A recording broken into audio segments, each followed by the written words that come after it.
Is there any evidence that the support that NATO and its allies have been pouring into Ukraine so far is going to change the tide of battle? Although the Russian advance has slowed in some places, it is still advancing. Is there anything that NATO is doing that actually could possibly turn the tide in the battle in Ukraine? And secondly, if I may, sir, have the events around the nuclear facility, the nuclear plant in Ukraine, and the ramifications from that changed the mindset of NATO at all? I just wondered what the conclusion was in the meeting about that. Thank you. The reckless actions around the nuclear power plant last night just highlights the danger of this war. War is dangerous, and to have military operations, conflict, fighting going around the nuclear power plant adds to the danger. This just makes it even more important that President Putin end his war and withdraw all Russian troops from Ukraine and engage in diplomatic efforts in good faith. So that was the message from ministers today, and it's just underpinned by the potential danger of also a nuclear disaster related to this war, or as part of this war. Your first point was about, is there anything about the military ammunition and supplies that are going into Ukraine? Is that changing the battle at all? Is it likely to? Yeah. What we've seen is that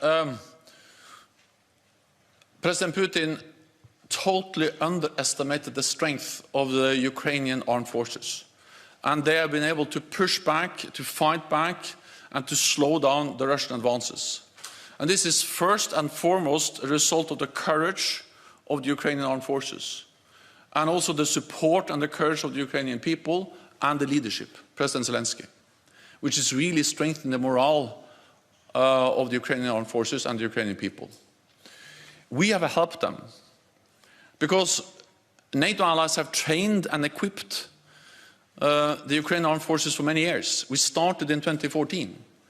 And the NATO allies, especially the United States, the United Kingdom, Canada, but also Turkey, have provided equipment, military aid, and we have trained tens of thousands of Ukrainian forces. And they are now on the front line. So this support has proven to be crucial for the strength of the Ukrainian army.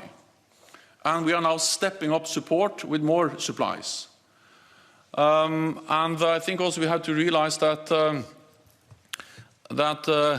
compared to where the Ukrainian army was in 2014, the training NATO allies have provided, the equipment NATO allies have provided since 2014 has made the Ukrainian army much better trained, much better equipped, much better commanded, and much stronger. And this is the reason why they are able to push back the way they are able to do.